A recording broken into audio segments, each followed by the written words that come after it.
ევროინტეგრაციის მოთხოვნით შეკრებილ უკრაინელებს შეერთებული შტატების სახელმწიფო მდივნის მოადგილე, რომელიც გუშინდელი მოლაპარაკებების დასრულებისას იმედოვნებდა, რომ ხელისუფლება საპროტესტო აქციას აღარ დაშლიდა, მეიდანზე დილით განვითარებული მოვლენების შემდეგ მივიდა და მოინახულა მომიტინგეები.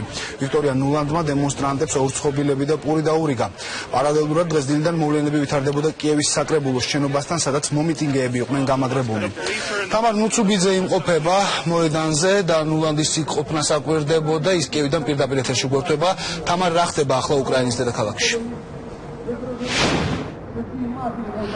ვიქტორია ნულანდი აბსოლუტურად ყველასთვის მოულოდნელად მოვიდა ევრომაიდანზე.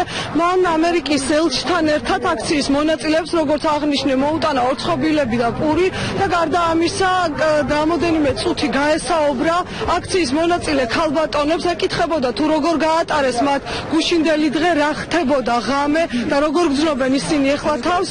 ნულანდი ასევე გაესაუბრა პოლიციის წარმომადგენლებსაც. ჩვენ ვკითხეთ მას თუ რა კომენტარს გაუკეთებს და რას ფიქრობს გუშინდელი ღამის თაობაზე, თუმცა ვიქტორია ნულანდმა კომენტარისაგან ამჯერად თავი შეიკავა.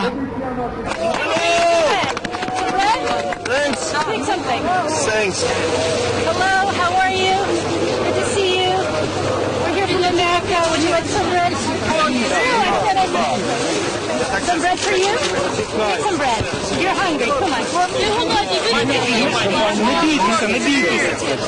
right, and so you're going from the home, right?